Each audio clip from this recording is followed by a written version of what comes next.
Welcome back to the show. You have found us here. My name is Kevin Gorg, the host of the program. This is Wooden Sticks. As always, we are recording from the Aquarius Home Services studio.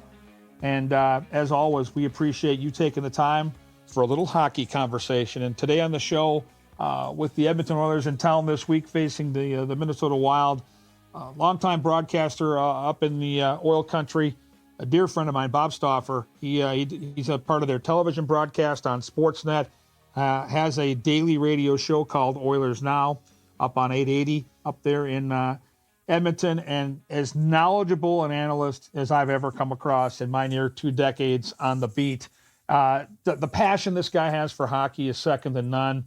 And you know, he's just been to the top of the mountain last year. I mean, he was out there all the way through the end of the run, Game 7 against the Florida Panthers, and it didn't end up going the way of the team he was working for, Edmonton, but just a fantastic resource. And I thought it'd be a cool time to connect with Bob, being that the 297s this week are going to take center stage. And by the time you're listening to this, it's going to be well past that matchup at the tail end of the week, at least a day or two past McDavid versus Kaprizov, but more of a broad brush from what Bob sees. And I want to get the national perspective on this hot start for the Wild that's now almost a third and beyond, 2 months into the season. And then just what makes McDavid go and what makes him so special. And I want to get his thoughts on the Four Nations face-off, which we're going to get treated to in February with Finland, Sweden, Canada, and the U.S. And the Wild, of course, have 5 players playing in that, 2 for the U.S., 3 for Sweden. So that'll be cool to hear what he has to think about that. And then just, talk a little bit about the actual league from his perspective. We're going to get thoughts on teams outside of both these two markets. So Bob's an excellent resource and just a really dear friend of mine, and always enjoy my conversations with him. And it's fun right now if you're a fan of the Minnesota Wild, and I think a lot of people here, at least in the Twin Cities, where this show originates from, are rightfully excited. And so no matter how that matchup went with the Oilers and the Wild, and with Minnesota missing Zuccarello, but specifically Ek and Brodin, on paper, a matchup that the Oilers certainly have the edge. And if you follow the betting market, which I always do, I think at last check, the Oilers were a minus 145, so a fairly significant road favorite when you're facing a team that's got the most points in the National Hockey League. And I get it. I mean, I really do get it. The last time the Wild played up in Edmonton, it was in late November. Darnell Nurse was not playing. The Oilers were still kind of struggling. They sputtered out of the gate just like they did a year ago. And after going to Game 7 of the Stanley Cup and having their hearts broken, I don't think that should have been a big surprise. From that point on, though, they've won 6 of their last 7. They've only given up 13 goals in those 7 games. And it really originates from Stuart Skinner, their goalie, who was so brilliant in that playoff run last year, getting back into form. And so it'll be a tough test for Minnesota. But, man, win, lose, or draw, you have to be excited about the work that the Wild have put in here. As we are now, as I mentioned, 2 months into the season. This is more than just a cute little start. I mean, this is legitimate right now. I get asked all the time, is it sustainable? And I do think it is. And when you factor in the players they're not having to go to battle with specifically right now, and look at that record at 19-5-4 and the success they've had on the road. And then at morning skate today, and we're recording this on Thursday, so at Tria this morning, both Matt Zuccarello and Jonas Brodin took the ice for morning skate with the team. They had been skating on their own for the last few days. So that's another step along the way to their recovery. And so really, really good news moving forward. And, Minnesota has put themselves in a great spot. And I think with these 2 goaltenders, they're going to be in every single game. And John Hines has proven to be, now that we've seen him for more than a year, a coach that can get the job done. I'm just going to flat out say it. This guy knows what he's doing. The details in his system, the way the team has responded to his coaching, he's very even keel, and he's got a unique way of knowing within the game which players are going. And what I love about John is he gets the most out of his best players, and he will sprinkle in Kirill Kaprizov and double shift him because he's got a different engine. He's built like Secretariat, the racehorse. When Secretariat, after all his successes and gone to the breeding shed, and they did the autopsy after he passed away, I think he lived to be just close to 30 years old. So we're going back to the late 90s, maybe the early 2000s. they did the autopsy, and his heart was 2 or 3 times bigger than any other racehorse. And we asked John Hines all the time about Kaprizov. He's like, this guy never gets tired. And we saw it as recently as last week when Kaprizov had that overtime shift that exceeded 2.5 minutes. Normally you'd be like, what's this guy doing? He's killing the team. But with Kaprizov, that's not the case. And he's been able to extract extra shifts, extra ice time from 97. And the more that guy's on the ice, the better your team has a chance to win. So I love the way this thing is flowing and the way it's working. And the team seems to be so connected both on and off the ice. They sincerely, being around them, look like a team that just loves being together, whether it's the locker room, the bus rides, the airplane, the hotel. In my 19 years, I got to tell you, I have not seen a team this close-knit. And this is just a couple of months. And I go back to training camp and how hard that was. And I think that was kind of the stepping off point, because if you look at the roster, it's not that dissimilar to the team that missed the playoffs last year by, I think it was 10 or 11 points. Goaltending's completely different. The team is playing at a much better level. And they're, even with the injuries they're sustaining, they're still more healthy than they were last year. So a lot of fun. And with Bob Stauffer today, it'll be great to connect and get more of a national perspective, because, you know, Bob has that daily show. He covers the league from more than just a myopic view of the Edmonton Oilers. And so it'd be fun to get his perspective league-wide on what, you know, the Wild have done so far and where this thing could go down the road. And that's coming up here very shortly on the show today. I want to thank my dear friend John Schweitz, a part of the Minnesota Masonic Charity Association. They've got the Cancer Center, they've got the hospital at the U of M, and of course, they've got that home over in Bloomington, largest fraternal organization in the world. And in terms of charitable needs, they always seem to answer the call, and they are so important and valuable here in our community in the Twin Cities. So thank you to John Schweitz and Minnesota Masonic Charities. And up next, a quick word from OnX Hunt before we get to Mr. Bob Stauffer. We've told you about OnX Hunt. Now let me tell you about OnX Fish. Ice fishing is here, and it's time to hit the frozen water with OnX Fish. The Fish app is the most comprehensive fishing tool for increasing your confidence on ice. Use OnX Fish to find new places to fish and sort lakes by species, abundance, trophy, and keeper potentials. OnX Fish also shows you hot spots, lake-by-lake regulations, and private and public land ownership information. For a limited time, download OnX Fish for free in Minnesota and Wisconsin, or go to onxmaps.com/fish to get more information on the app that is changing the game on ice.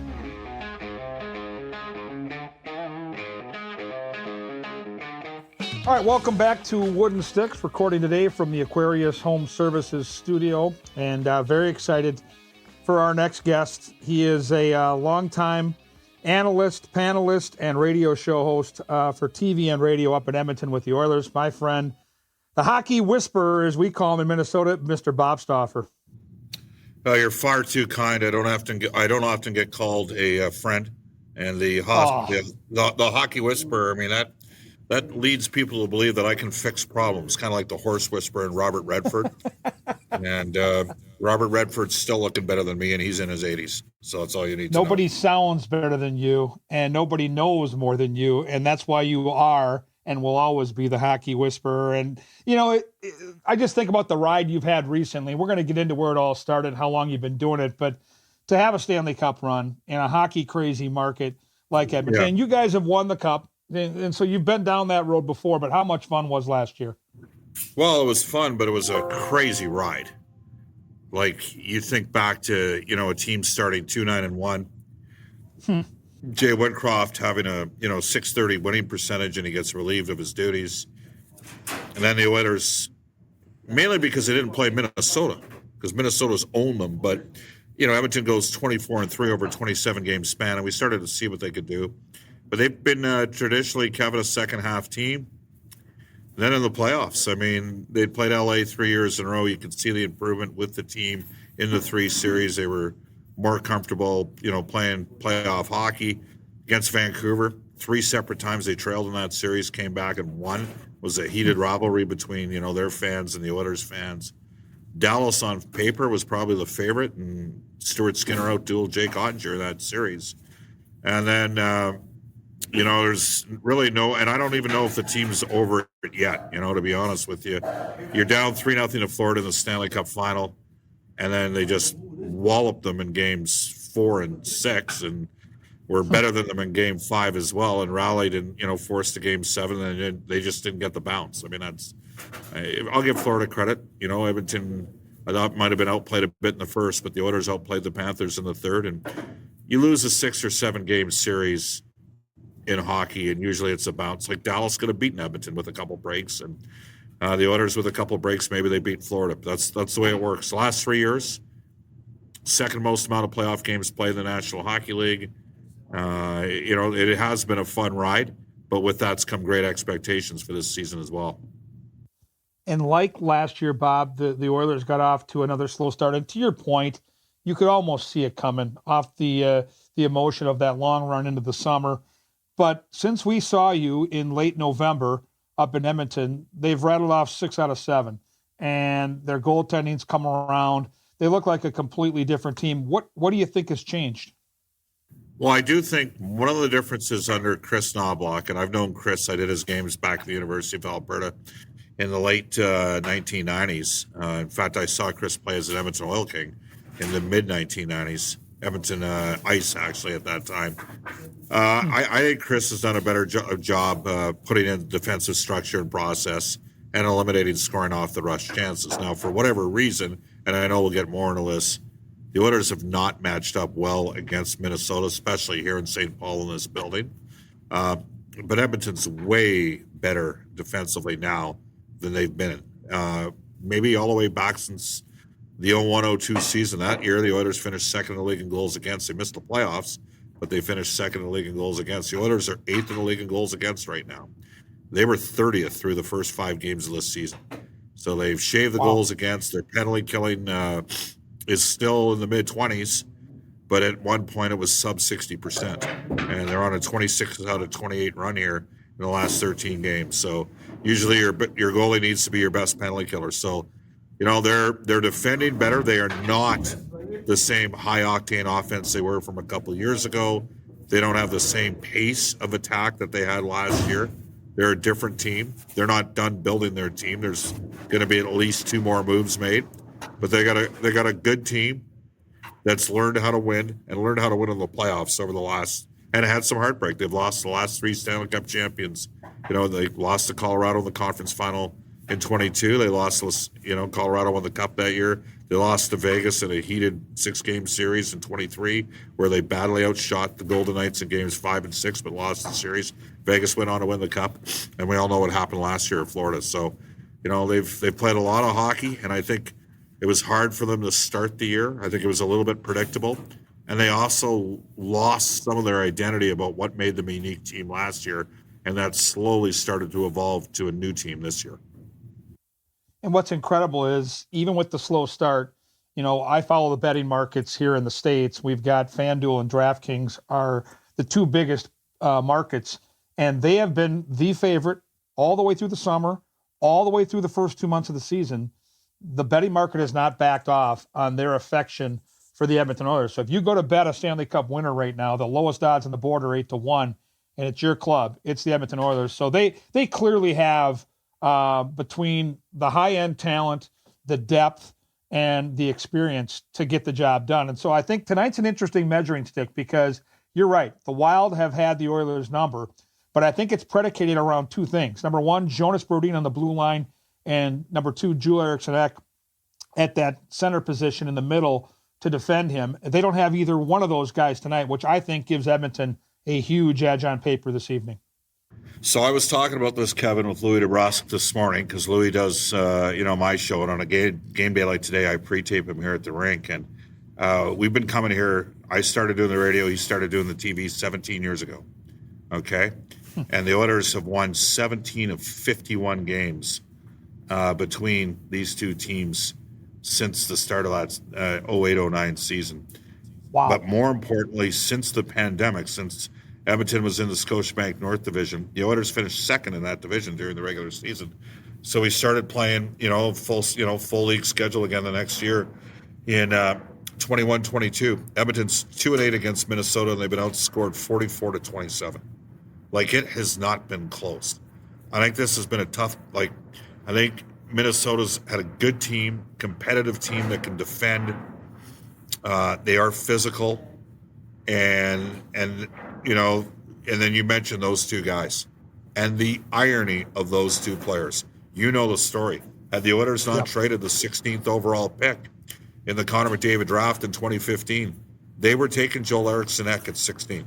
I know because I talked to our guys that were running our draft that year, and if you can go back and check my tweets, I always put Joel Eriksson Ek in the 3 or 4 hole out of the 5 players that Edmonton was going to target in that spot, and I moved other players around, but Joel Eriksson Ek was always there. He was going to be the Oilers pick in that draft year. And, Jonas Brodin was best friends with Oscar Klefbom.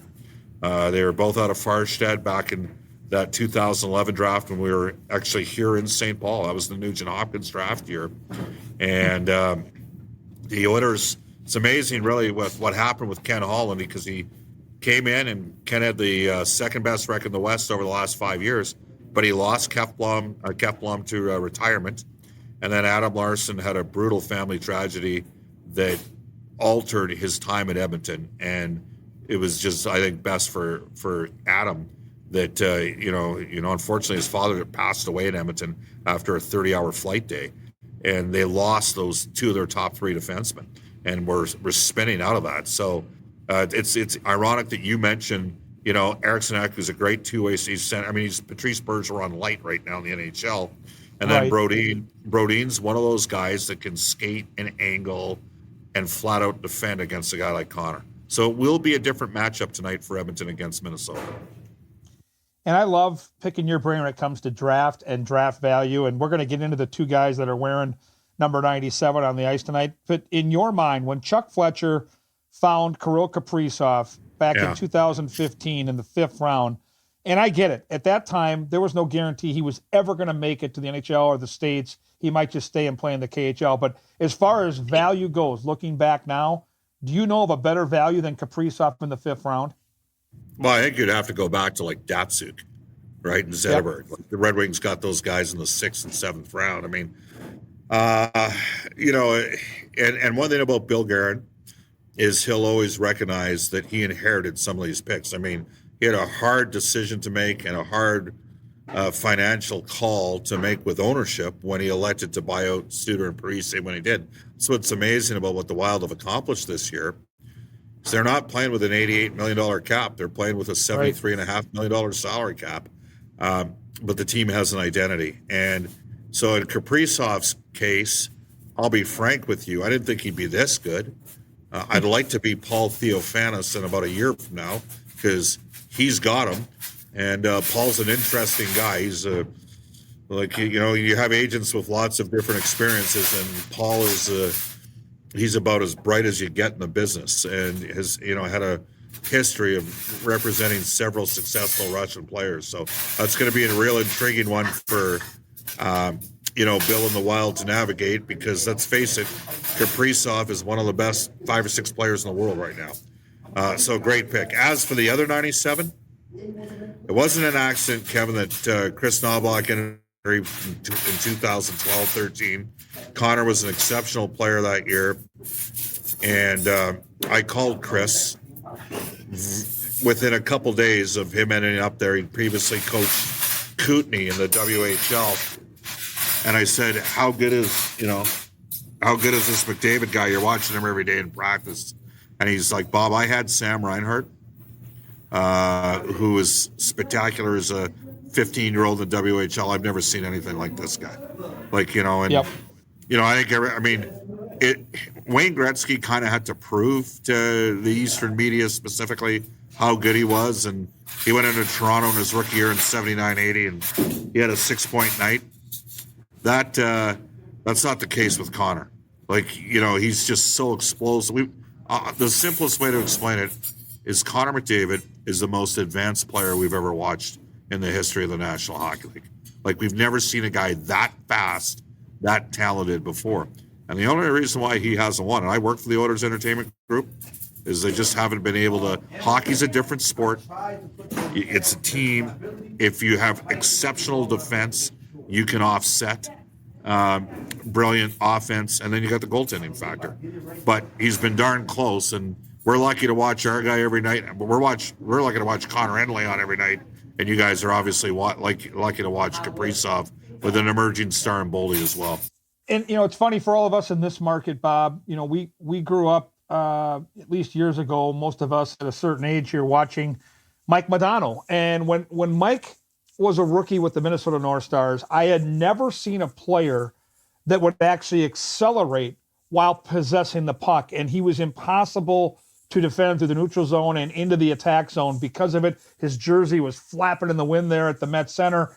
I had never seen anything close to it until I watched Connor McDavid up close, and to me, you're spot on. I have never in my life seen a player that can do what he can do at the rate he can do it.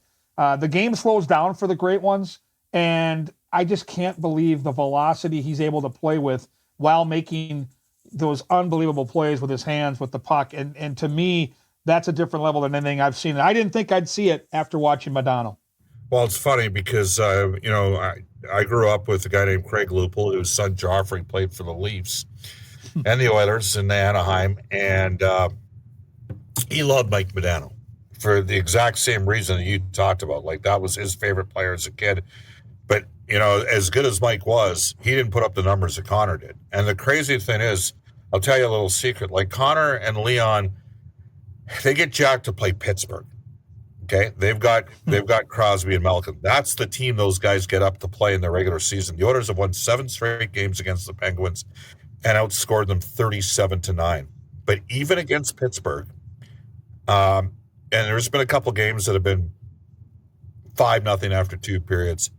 Connor's, he's turned down the gas. You know what I mean? Like, he's just laid off. Wayne to me had a little bit more. I'm going to keep coming at you. And I always wondered if it was because everybody knew how spectacularly gifted Connor was, and nobody ever second-guessed it. And Wayne's such a people pleaser. And, Wayne played in a different time, and goaltenders were 5'11", and, they tended the position differently, and you had some defensemen in the league couldn't turn both ways when Wayne played. However, you also had to get worried about getting decapitated. Now, the one thing I would say about Mike Modano is he played a large percentage of his career in the dead puck era. So maybe the numbers are a little bit misleading, but the Oilers spent an awful lot of time playing Dallas. As you guys know, from 97 to 2003, they played them, six times in the playoffs over about an 8-year span there. And it just seemed, like in the end, they were taking a pocket knife to a gunfight because the Stars would have a $75 million cap and Edmonton would be at like 30. But Modano was the linchpin of that. He was the guy that really drove it. So we certainly had a great, appreciation for how good he was. But with respect to Mike, who was represented, by some guys we both know, the reality is that Connor's, Frank, it's like, to me, I sometimes somebody, it's like, he's got Pavel Bure's speed, but the hands, Yes. of a Kucherov. Like, Kucherov has got unreal hands, unreal. Actually, there's a kid in Medicine Hat right now, Gavin McKenna. He's a 2026. He would have gone first pick this year in the 24 draft. He definitely would have gone first round coming up this year in 2025. He's a 2026. He is going to go number 1, and he's the closest player junior to I've seen as a Kucherov type player. And he's Connor Bedard's cousin. He actually, I think, has got a higher ceiling than Bedard. He's got 2 points per game this year in Medicine Hat, but I digress. I mean, yeah, McDavid's spectacularly gifted player that is a human highlight reel. Like, we just don't see those sort of goals. If you take a look at the history of the game, we haven't seen a guy score those type of highlight reel goals on a regular basis the way McDavid has. What I'm about to ask you and what I'm about to say is probably not going to be taken well by anybody that's listening to the podcast up in Edmonton. And I love Rogers Place. It's a beautiful facility. But, Bob, I miss the Northlands Coliseum. To me, this is my 19th year doing this with the Minnesota Wild. And walking into that building, for a guy my age, and I'm getting close to 60 now, who grew up watching the Oilers win all those cups in the early 80s, that it was a magical place, and to me, it was a better place to watch hockey. Tell me I'm wrong.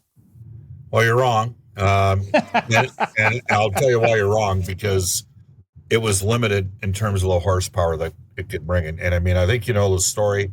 I was on, not on the rights holders, doing the afternoon drive sports show, family friends with the Nichols who drove the Edmonton Investors Group, put them together, Cal Nichols. But there was concern that the EIG was never going to be able to build a new arena. And Daryl Cates was true to his word.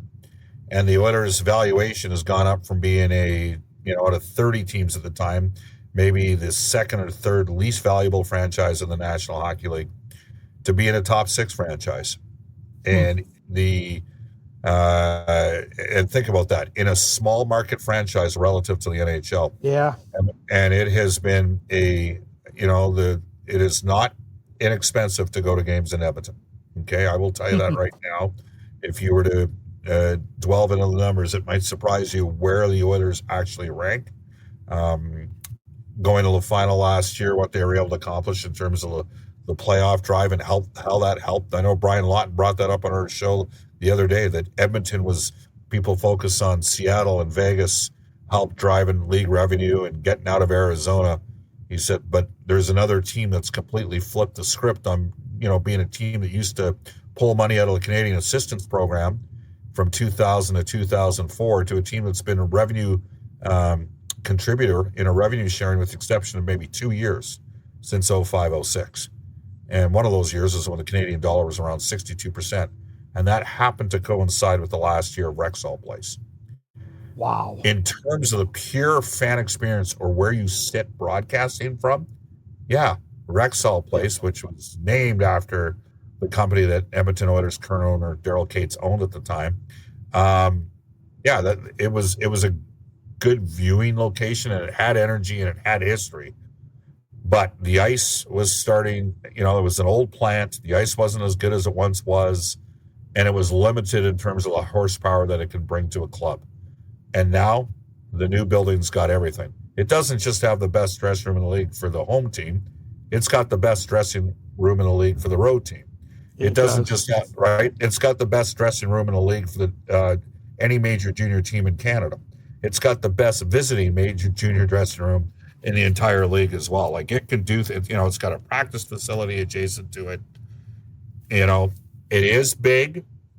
It is, I can tell you, it's frigid when you're hosting a show 3.5 hours before a game and you're up there for 2 hours and they want the ice perfect at, and it's 12 degrees in the building. But what it's been able to, the entire narrative on Edmonton, and yes, McDavid and Draisaitl played a factor in it, but the other factor is that the organization, the players, it's a first-class situation, and that building is a huge driver for why that happened. So I want to ask you some league questions, and I'll start with this one. We end up, we're all working in these fish bowls. We're all working with our teams, and we get kind of locked into the daily grind with our group and trying to suffice our viewers or our listeners. What is the league-wide view right now of the Minnesota Wild and this hot start they've had in the first 2 months? I think those of us that have known know. Does that make sense? Yeah. And what I know is that Edmonton has challenges beating this team, and that's because they've been a pretty good team. I think that people look at the body of work that Bill's done and where the Wild are right now.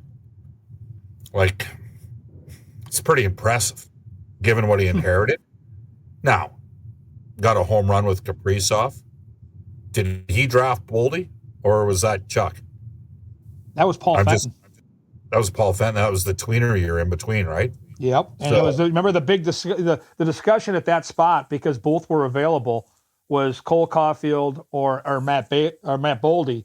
And the market here, because they had watched Caulfield at Wisconsin play against the Gophers all those years, everybody in this market, at least from a fan perspective, wanted Cole Caulfield. And when Boldy was picked, it was very lukewarm with the fan base. Now, it's turned out they're both great players, but there's no way you're not taking Matt Boldy looking back now. No, and again, Bill would credit Paul Fenton and Chuck Fletcher. He would. Yep. I know he would. So, Yep. it's funny. I have Craig McTavish on my show every Monday, and he used to, he always says, Bob, we had a love-hate relationship when I coached the team. I love to hate you. That's what he used to tell me. But he drafted Darnell Nurse and Leon Draisaitl. Those were two pretty good. It's kind of like the 2 years Brian Lawton was in Tampa Bay as general manager. He drafted Steven Stamkos. Didn't really go off the board there, but the next year, his scouts wanted him to take Matt Duchene, and he took Victor Hedman. Oh, wow. Tell me that doesn't set up an organization. So sometimes you got to recognize what others have done. So I think I just know that this has been literally a house of horrors for the Oilers to come into over the years. And so I've had and they got a good, and I know they don't have Brodin, they got a good defense. And if you got a good defense and you can defend, you become a tough out. Now, they haven't had a lot of playoff success, but they've got a very good team and they show up on a nightly basis. So I'm not surprised that they're having another good start to the year.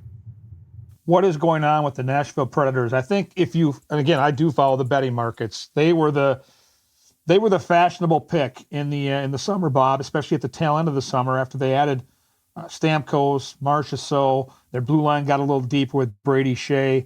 Their betting odds went from 40-1 down to 15-1, and it has been an absolute disaster of a first 2 months for the Predators. What, in your eyes, is the issue?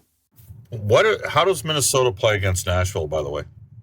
It's usually a tight game, and the home team has tended to have the edge, but it's been pretty split. We've seen them once this year. We beat them in overtime, and it's always a tight game like that. Because the Oilers own Nashville. They've already played them. I thought that when I read the question out, I vividly remember in the last couple of years, you guys going down into their building and just spanking them.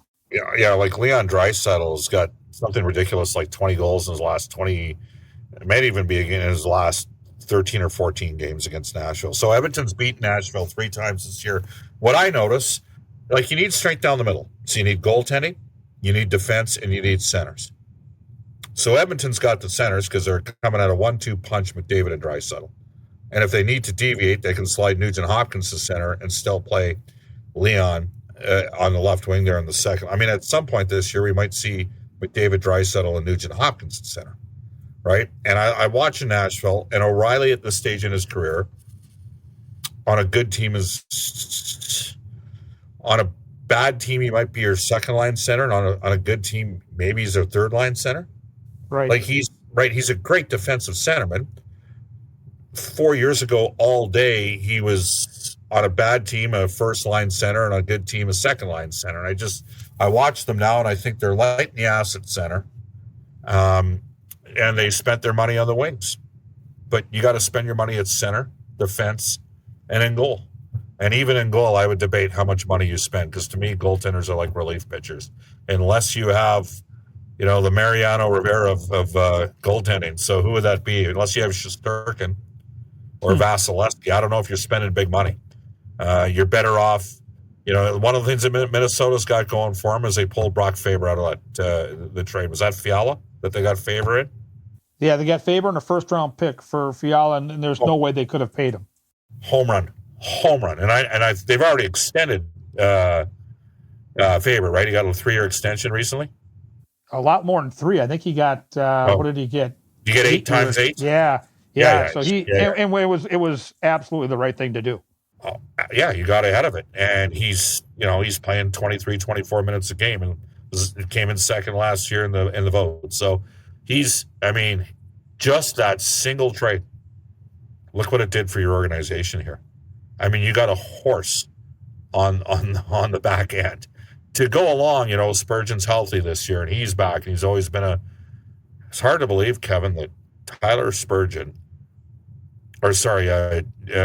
Jared Spurgeon, Tyler's his older brother.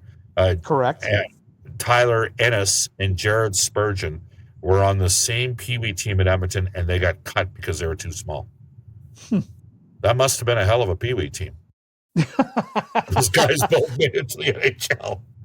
Well, and Spurgeon just became the Wild player to play the most minutes in the history of the organization. I remember when he got called up, it was in Calgary, And I looked at Dan Terhar, our play-by-play guy, the night before when he got to the hotel and got dropped off by a cab.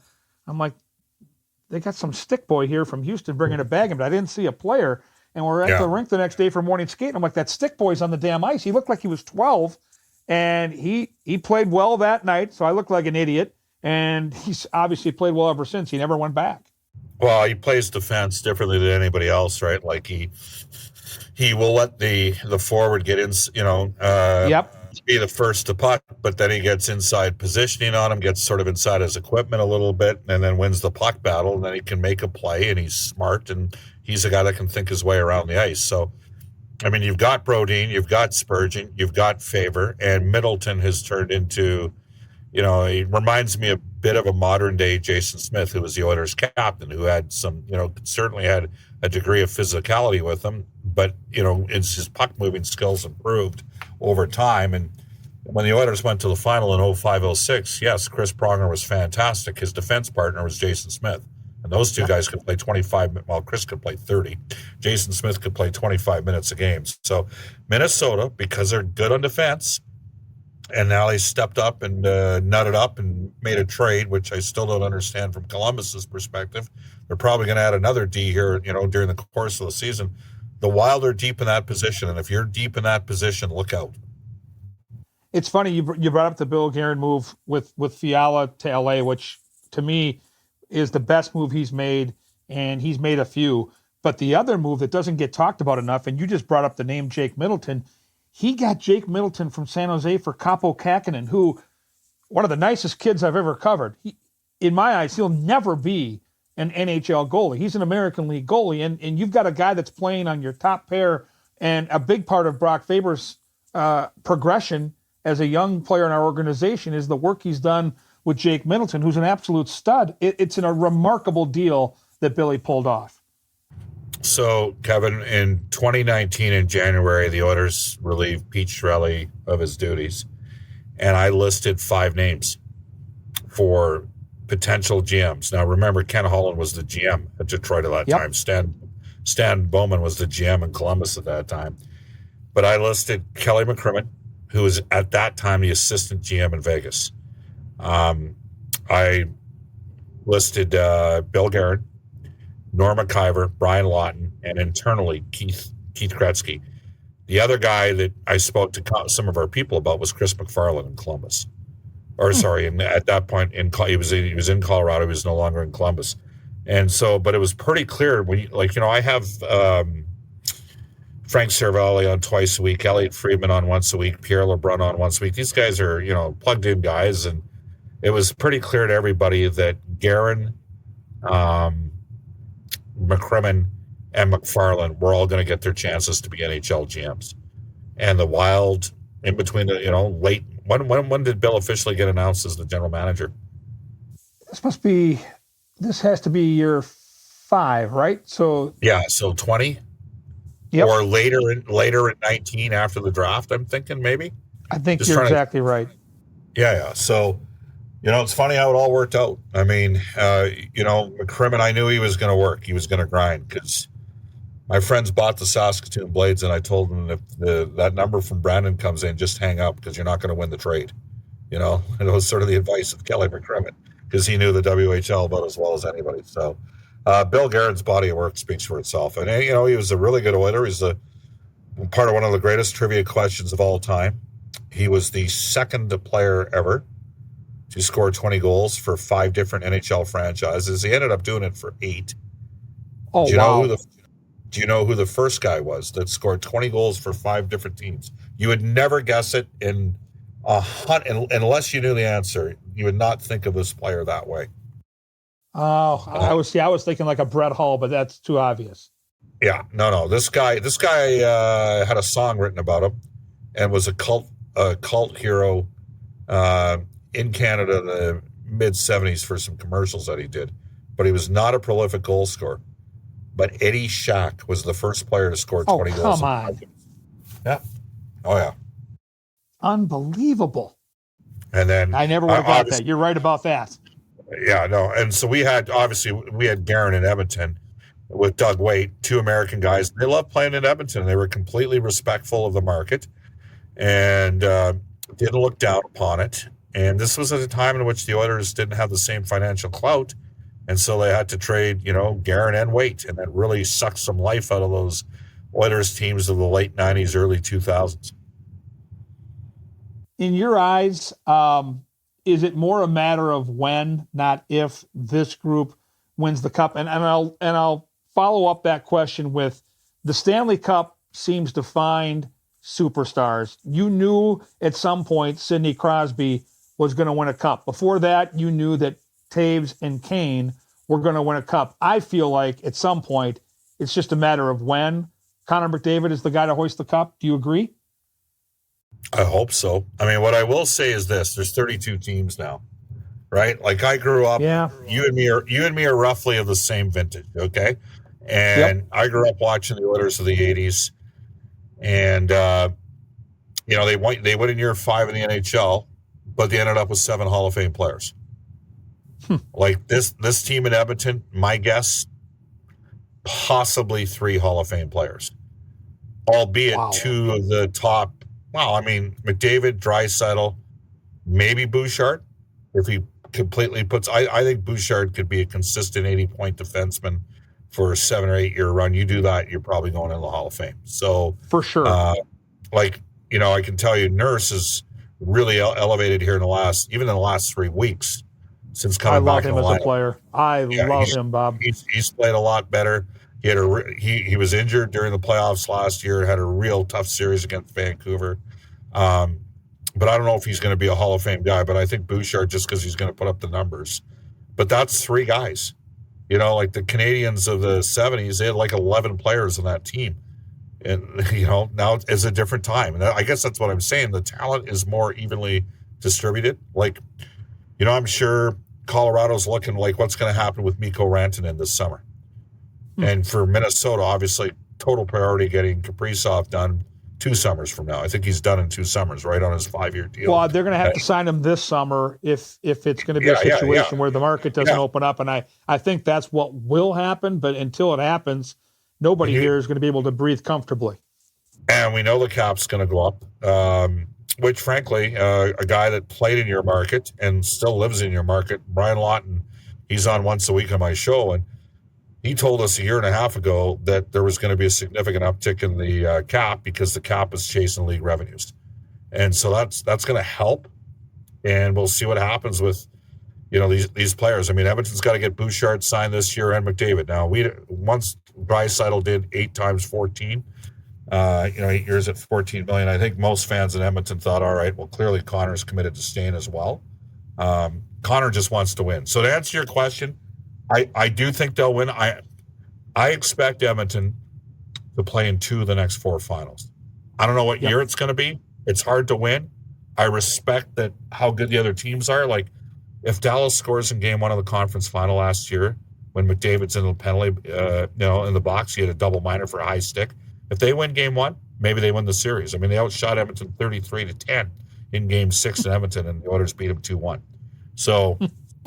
And nobody had Jake Ottinger being outplayed by Stuart Skinner. But that's what happened in the Oilers Dallas series. Skinner was at 922 and Ottinger was at 901.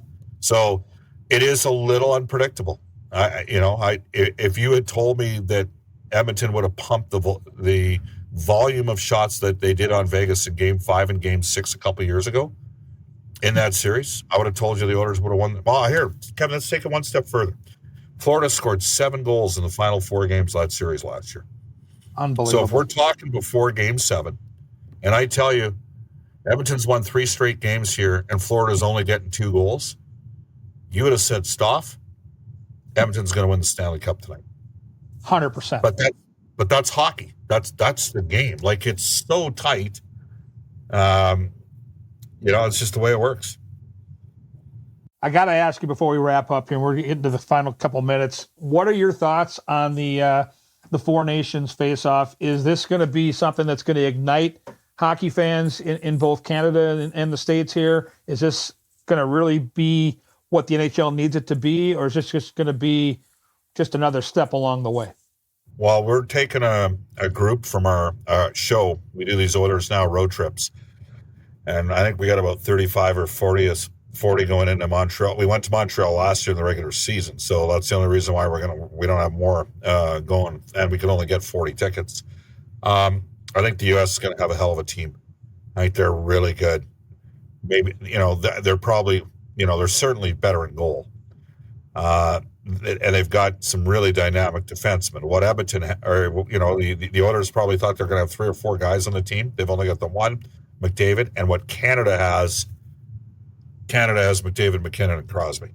And it starts there, right? Wow. So, that's pretty good. So, and the irony of it is, as good as the U.S. is, as deep as the United States is, and as, Canada's got the superstars, the reality is Finland has punched above their weight class internationally for years, and Swedes play a smart, efficient game. It's not going to be easy. Like, this is going to be a good event. There's no question about it. I'm really looking forward to watching. I hope it's everything we want it to be. It can be such a big deal for the league. If they get enough eyeballs on it, I think it could be spectacular. So much better than the All-Star break. Like, I'm done with the All-Star game. Yeah. It is such a waste of time. I honestly, they've tried their best, Bob, to create some buzz around it. It's just not for me.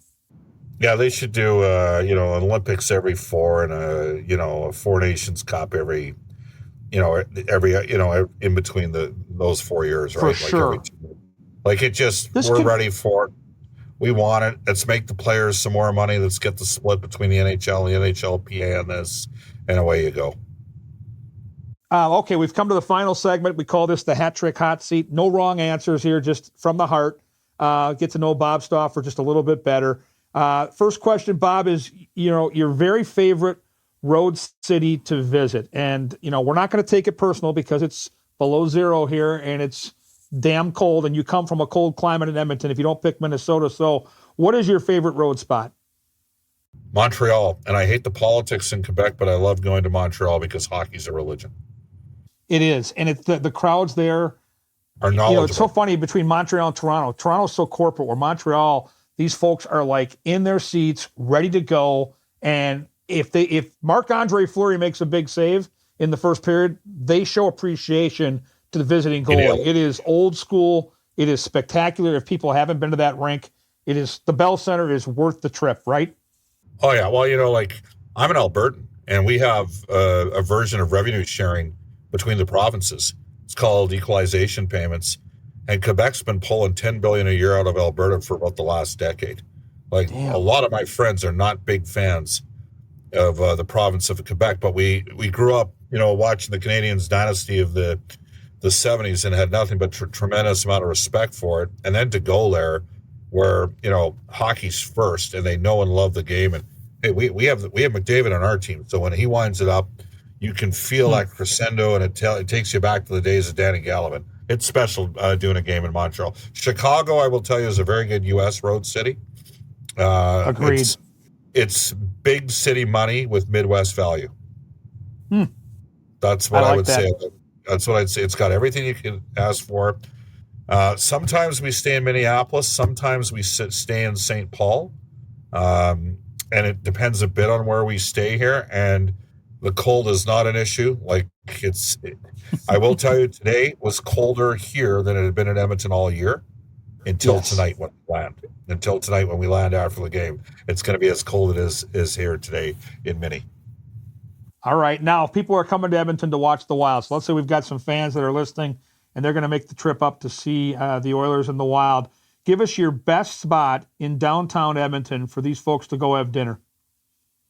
All right. Well, there's a couple things because I have some partners on our show, right? So that's a couple things. But I will tell you, they're not a partner, but we adjacent to the JW Marriott, which the Oilers are partners in.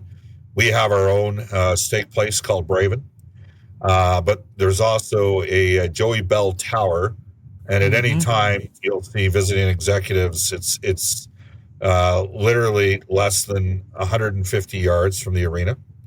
There is a haunt that I've taken several of the media guys to. It's a place called the Wine Room, and it's got a solid oak wine cask roof. It's a beautiful, subtle little place, and we've sort of created a little bit of a cult following with that location as well. That's sort of an after the game place. There's lots of places around there, and it was just, I'm just trying to think, what's the furthest the Wild have gone in the playoffs in the last 15 years? It would be what, 2 rounds? It's 2 rounds, yeah, second round. So we haven't had a lot of different options. It feels like we played St. Louis, Dallas, or Chicago, and then mix in Winnipeg once or twice. It's been the same places over and over again. So hopefully that changes. And how's the walk up before games and after games for the fan experience? Oh, I mean, it depends on the spot, right? Like, I think for our fans, anytime you can get to Canada to go to a game, and I know it's more of a trip, but the excitement level up there is different. And so I know our fans have been to Winnipeg, and that's why I wanted to have this question, because we're seeing more and more Wild fans now with the evolution of Kaprizov and now Boldy in these road cities. And even up in Edmonton, I saw a bunch of Wild jerseys. I get to work up in the concourse, one of the rare places in the league where I'm stationed above the lower bowl at center ice. And I couldn't believe, I saw it's a few dozen, but it's not like Winnipeg where there's a few hundred. But I think if fans can get to these locations, it's watching a game in Edmonton is special, and the crowds are awesome. Same thing in Calgary. It's completely different in the playoffs than it is in the regular season. There's 18,500 general managers watching the Oilers play every night. In the playoffs, there's 18,500 fans watching the Oilers. And believe me, I capitalized as a show host for the last 23 years or so. I capitalize on those fans being GMs during the regular season. That's who we talk to on a daily basis, right? Communicate with. And we don't talk at, we talk with. There's a big difference because we've got guys that, aren't even full-time media guys that run oil and gas companies that are doing 15-page reports every Sunday on our prospects with video. Like the amount of and the way I would explain it, Kevin, is you guys have got the Vikings and you've got the Timberwolves. Like, I was out with Brian last night. He came to our hotel. We bumped into the T-Wolves head coach and their president, and Brian knows them. And so you got the basketball team, and you got obviously the Vikings, and you got the baseball team, and you even University of Minnesota. I mean, you got hockey, right, with the Golden Gophers, but the football program has had some decent years, and well, in Edmonton, you got one team, and they're called the Edmonton Oilers, right? And they own basically from Red Deer north of the province and well into Saskatchewan as well. Like, they've always, there's Calgary, and I just look at something like Twitter follows. Like there's like 5 guys in Edmonton north of 90,000. Okay. And you're one of them. Yeah, you're over 100. I'm one of the ones that's over 100, and I'm not allowed to break news. I can give you the line combinations and why something might happen, but I'm not actually allowed to be a newsbreaker. But it's not because I'm great. It's because that's the level of interest in the market. You go down to Calgary and there's no one over 50. And Calgary's got some good media guys working there, but it's just the difference of the passion in the market. Right. This last question, this is how we're going to close the conversation today. And this one, knowing you as long as I've known you, I can't imagine where this is going to take us. But I want to know the first concert young Bob Stauffer attended. I want to know the venue and who you went to see. This could be anywhere. So I'm super fascinated by your answer. All right. The first real concert I would have seen would have been Bruce Springsteen. Oh, that's a good one. And where was that at? It was at Rexall Place, which was then Northlands Coliseum. And the only problem was it was the night of the Blue Jays. The night Ed Sprague hit the home run, because Ed Sprague ended up, I think, marrying a U.S. gymnast, and he was a third baseman for the Blue Jays, and he ended up hitting a big home run. So and the boss had, there was a massive write-in campaign to get him back in '84 when he had the Born in the USA thing going on, and he didn't come until like the early '90s. So I mean, I saw U2, and he referenced Gilbert Brule the night he was at Commonwealth Stadium in Edmonton, and that was a pretty cool moment. Commonwealth Stadium seats about 60,000. I think I told you the story. I talked to the Eskimos about a head scouting position in 2005, long before I worked for the Oilers, So I always liked football back in the day. Huge SEC college football junkie. Yes, Alabama got screwed, but don't lose 3 times.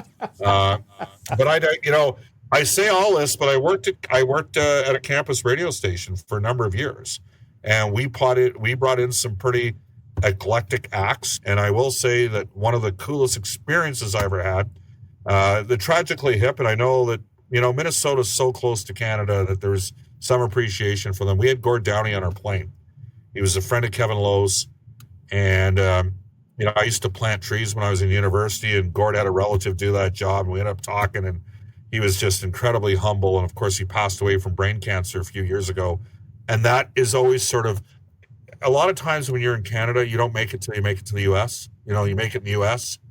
But the Tragically Hip were the antithesis of that. They were like, you know what? Screw that. They're our band that you guys don't get. That's no big deal.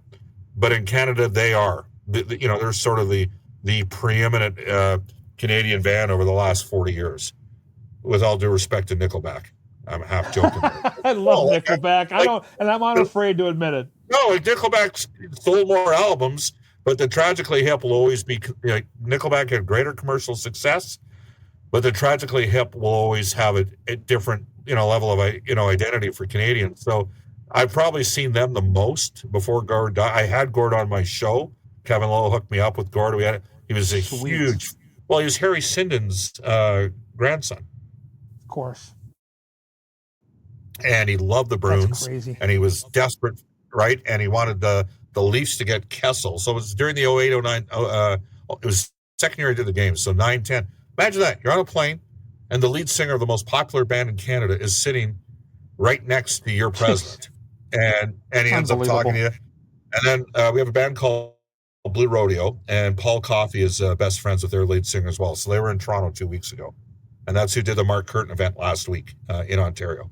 Oh, Jim wow. Cuddy from Blue Rodeo. So I have, I've got a little bit of an eclectic. Crash Vegas was a crossover band with Blue Rodeo, and a guy named Greg Keeler, and so I've got a little bit of a connection with those. That's sort of my era of music.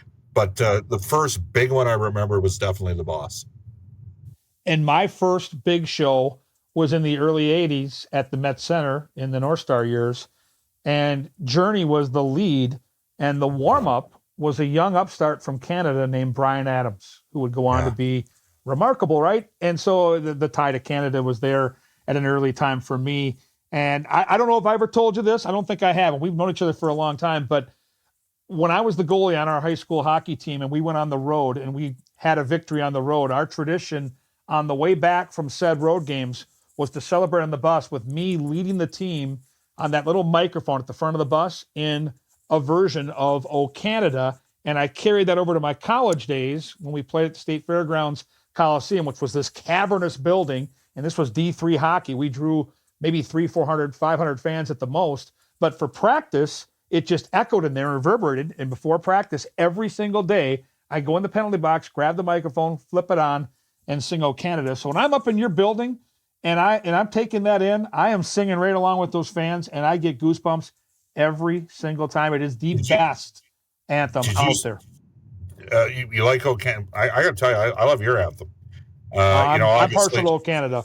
Whitney Houston, Chris Stapleton both did great versions. Did you recall that? Whitney Houston's that one's unbeatable in my opinion from the back during the Gulf War. 2017 playoffs, Edmonton and Anaheim, and the mic went out, and the fans sang it. Yes.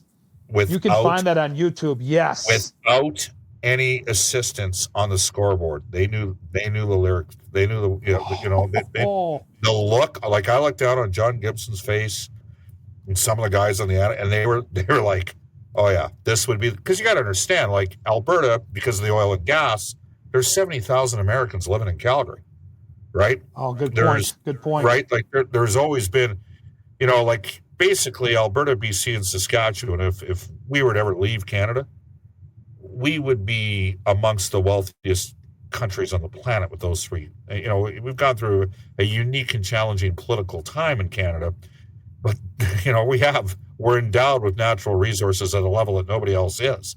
And so there's always been Albertans don't hate Americans. There's other parts of the country that, they look down on everybody, not just non-Americans. But Alberta's a place, and Edmonton's a place where you respect another country's anthem, and that was an amazing moment during the Anaheim series. Like, that was a really cool moment. Yeah, it's worth a run down the rabbit hole on YouTube if fans out there can find it. Bob, I got to thank you again for another awesome conversation. I'm not surprised. This was wonderful, as it always is. This is just like you and I, whether it's the mess hall or the press box, when the Wild are up in Edmonton or vice versa.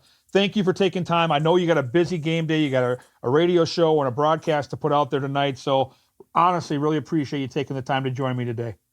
Kevin, when you're stuck and can't get anybody better out of Edmonton, you give me a call. Have a great call tonight. See you later. Thanks. Bye-bye. Take care, Bob. That's the wonderful Bob Stauffer, longtime broadcaster with the Edmonton Oilers here. And we'll put a quick close on the show. This is Wooden Sticks here on Talk North, and that close comes your way next.